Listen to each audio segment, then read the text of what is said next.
There's something that's been coming up in conversation a lot lately, and it's something that I experienced when I was a kid growing up.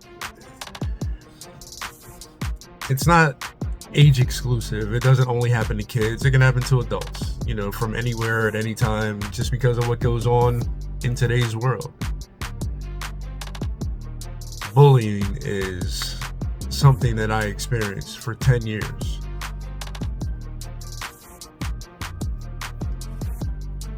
It's an epidemic of it. You could be on social media and people you don't know just don't hesitate in tearing you down, or at least trying to. For me, there was no social media back then. It was direct, in your face, all the time. What I went through was brutal. When I look at the degree of bullying that goes on in today's climate, it well surpasses what I experienced.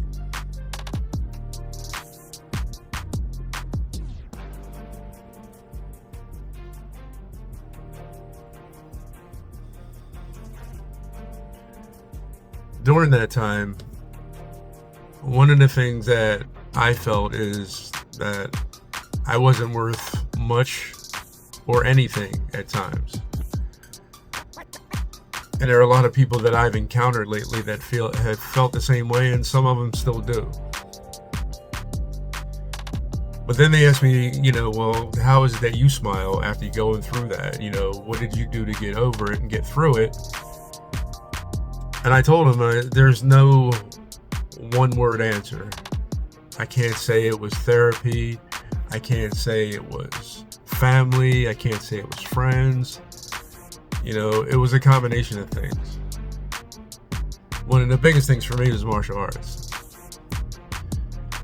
I got bullied just because I was little and I was quiet and I was shy. I also wasn't very coordinated. I was that kid that either got picked last or not at all. And after a while, I just got used to being left out or feeling like I didn't measure up. And eventually it started to overtake me, to where even the simple things, if I struggled with them, I was constantly adding up all the things that I couldn't do. And I was listening to all the outside voices that were saying, hey, well, why are you even here? In doing that, I attempted to take my life 6 times. 5 times, before I was an adult, and 1 time as an adult, because even though the bullying stopped when I turned 16, unfortunately, the feelings were still there in some kind of way. It wasn't until many years later of going through therapy and starting to unlock different emotions that I had that I didn't know I had, or different feelings that I had about things, and knowing why I felt that way, that I started to realize how much I was worth. Some of the people that I have on my walls in pictures are martial artists that I've always admired and still do. I've been blessed to have the honor and the privilege to train with some of the most elite martial artists on the planet.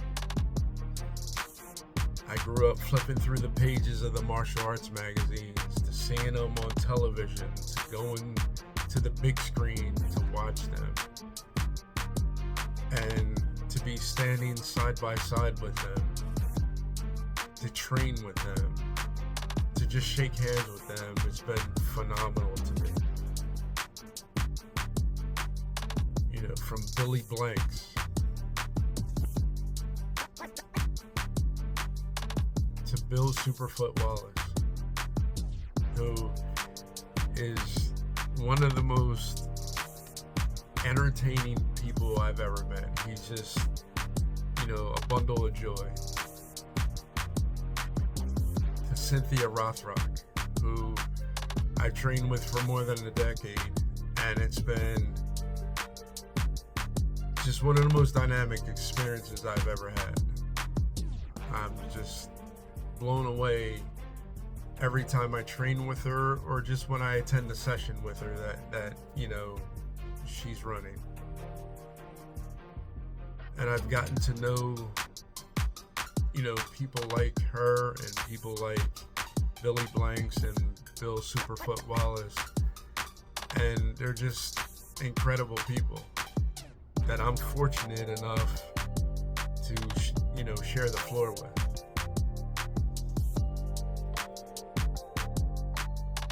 That's something that I had said would never happen, and it's happened over and over and over again. It's just amazing to watch them in magazines and on the screen, whether it's a big screen or little screen. And as a kid, I wanted to become a champion, but I didn't have the skills. Now, it wasn't for a lack of effort.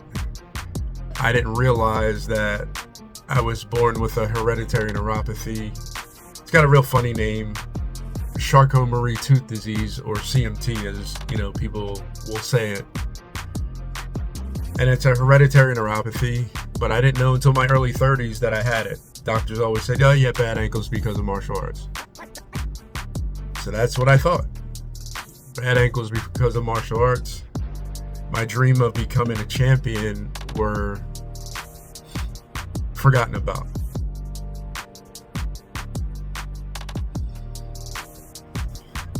It's funny because I realized that being a champion isn't always about hoisting a trophy. And it was not always about a competition against others. I realized that being a champion was being the best that I could be every day. And because of that, I really enjoy life. I have fun every day. I love who I am. I love what I do. And I've become a champion in a bigger way than I ever thought I could, because I'm able to help others.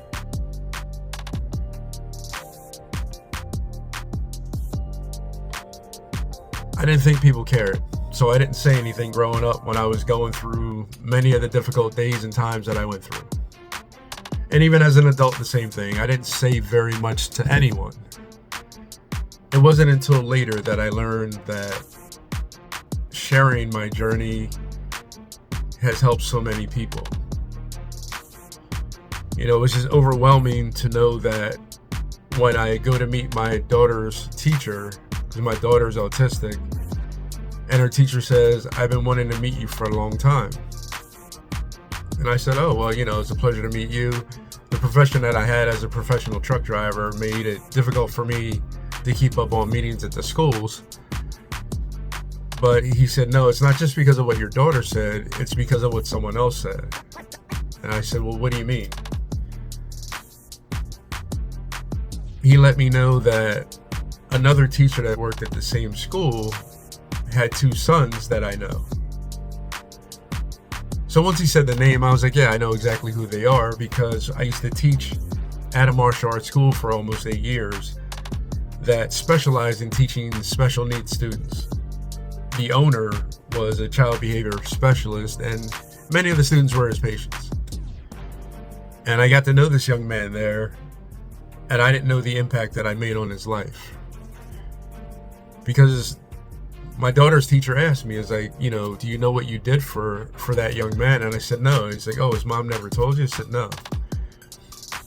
He said the reason why that young man was at that school, because he was ready to take his life. It made me pause for a little bit, because then it just brought back memories of when I felt that way. And he said, you changed his life because of something that you did. And I said, well, I don't understand. And he said, what is it that you do when you have a new student come in your class? And I smiled. I said, oh, it's simple. I said, I have this little exercise I do. When a new student comes in my class, I have them hold up the hand they write with and hold out the other hand like a piece of paper. And I say 60 seconds, write down everything you're afraid of. And of course they're like, hey, well, what's this all about? What's going on? It's like, no, I'll explain it to you when you're done. So you can see the little hands going as if they're writing, which is so cool because it lets me know that their minds are going. And then once they're done, I say, follow me to the door. And we walk over to the door and I say, take that hand that had the piece of paper and ball it up. And I want you to drop it outside this door. Now you can pick that up when you leave, but right now, come in, let's see what you can do. My daughter's teacher said that moment changed his life because for the first time, there were no expectations. He didn't have to come up with what I call the scroll of excuses, because when you ask someone why they can't do something, many people feel like they have a list, but I've learned they actually have a scroll, because if they continue to write down everything they wanted to, the paper would go all the way across the floor. It took the anxiety out of the room, not only out of him, but out of the room, because he was no longer comparing himself to anyone else. He no longer looked as if he wasn't good enough, strong enough, fast enough, big enough. He looked at it as, I wanted to see him for who he was. And in doing that, then my team and I, we customized how we teach him. And at the time, it was just one other instructor on the floor. But all the other instructors, anytime they came in my class, they saw what I did and they piggybacked off of that because they realized that you can have 10 students on the floor, but they may have 10 different understandings of the same instructions. So what my team and I do is we customize how we teach each student, no matter how many are on the floor. His mom said her son is nonstop. It's like he's always doing new things. He tries things that they don't even think he would be interested in. He just has that drive to always want to do more. I feel like a champion because I changed his life. It was never about hoisting a trophy, and I have quite a few of them, and I am grateful for every one of them. But it was definitely about having that kind of impact where I've changed people's lives is why I am who I am and why I do what I do. And my greatest teacher has been my daughter, because I didn't know autism and I didn't know how to always process things the way she processed or help her to understand in a way that was clear. But I had to develop a level of patience, and I had to learn the difference between listening and hearing, because there's many people I've heard over the years, but not many I listened to. And I had to learn to listen to her. And she actually made me the kind of instructor that I am, where I can help others because I take the time to listen. I'm an example of someone who felt no worth at home, at school, in the neighborhood, had very few friends. I never felt connected to very many people. It was my understanding that they didn't understand me. And if they didn't understand me, I decided that they didn't like me. And many of the reasons why they didn't understand me because I didn't talk. I didn't say what was going on with me. I didn't say what my struggles were. But I learned that it's okay that I'm the way I am. I'm not better or worse, I'm just different. And that's what I teach each student. You're just different. There are things you're going to excel at. There are things you're going to fail at. There are things you're going to be kind of in the middle about. But all of it is just whoever you are. And once I learned how to stop comparing myself to others, I teach others the same lesson. You don't have to compare yourself to anyone that you know. You just have to be the best you that you can be. And I do what I can to be an example of that. I have 5 black belts now. And the reason why I have 5 black belts is because I wanted to continue learning. It wasn't to be better than anyone else. I just enjoyed learning. And I struggle with learning, especially if I read. Reading comprehension and reading retention, I struggle with. I read very well, It sounds like I know what I'm, talking about when I read, but it doesn't stay with me. I close the book and the information is gone just as fast as I closed it. And it's something that I've always struggled with, but never talked about it until probably the last 6 or 7 years. But for more than 50 years, I just never said it. I just did the best that I could to get through it. And I was constantly labeled as not being as smart. And I've always felt that I wasn't until I learned that's just not how I learn. And I'm okay with that. And I don't beat myself up about it because that's one of my struggles. But martial arts was a visual art. It was a visual way of learning. So that was something that I did very well at. It's like the kids that I've taught that some of them are ADHD and their parents try to reel them in and say, hey, we got to see if we can get him to calm down. And instead, in class, I have them use that energy because I teach them how to use that energy productively. And I tell them, some of the best engineers in the world and some of the best accountants in the world and the best scientists in the world, ADHD, OCD. They're meticulous in how they do things. They have an energy and a drive to find answers to certain things. They're the best in the world because of those things that you're trying to shut down. Teach them how to learn how to control it and use it positively. They don't have to eliminate it because now you want them to be like you. Have them be like them.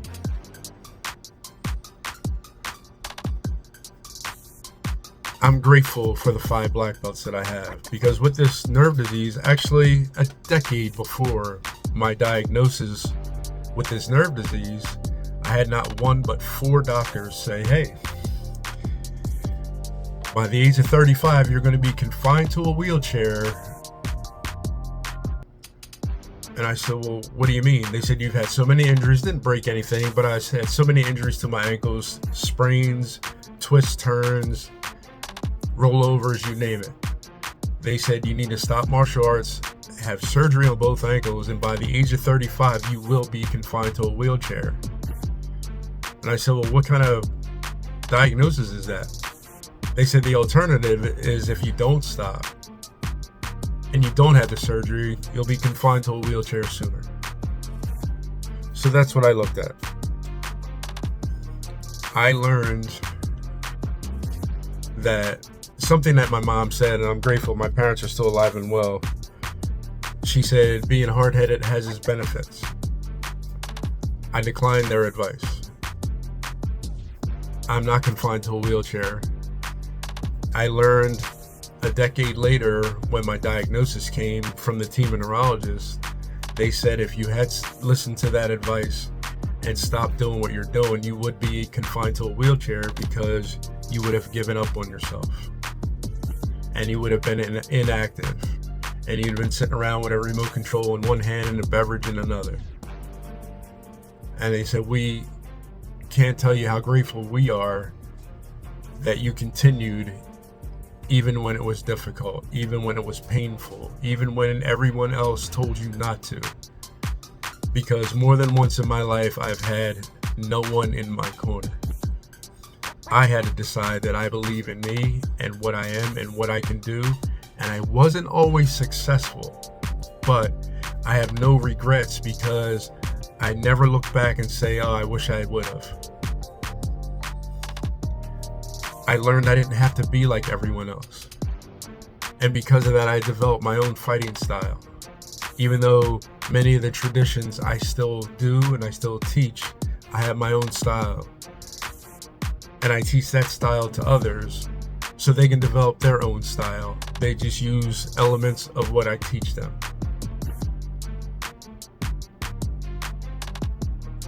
These trophies here are not from winning any championships. I am humbled to be a 17-time Hall of Fame, Hall of Honors recipient for martial arts. Just grateful for it. This award is Presidential Volunteer Service Award, for the years and years of my volunteer work because I believe in giving back.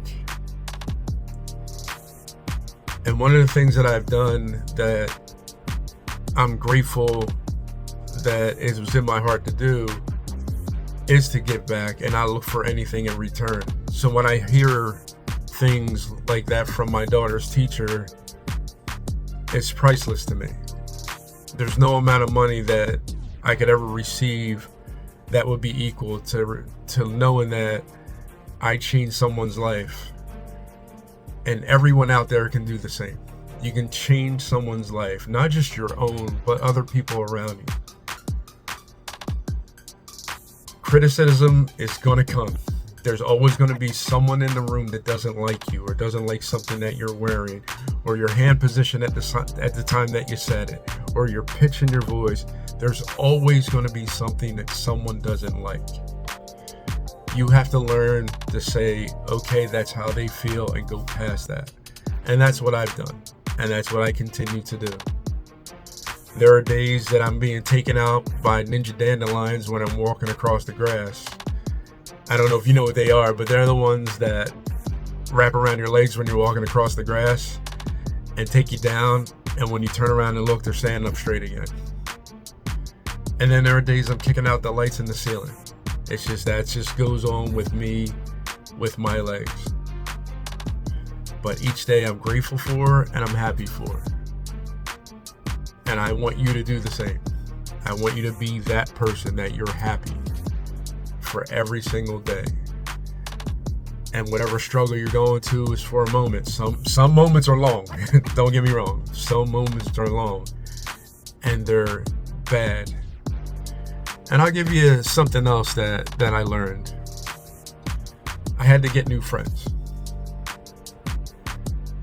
And there are some family members that I had to keep at a distance. One of the things I learned, the reason why my life continued to be bad for quite some time, was because I was surrounded by people that said it could have been worse.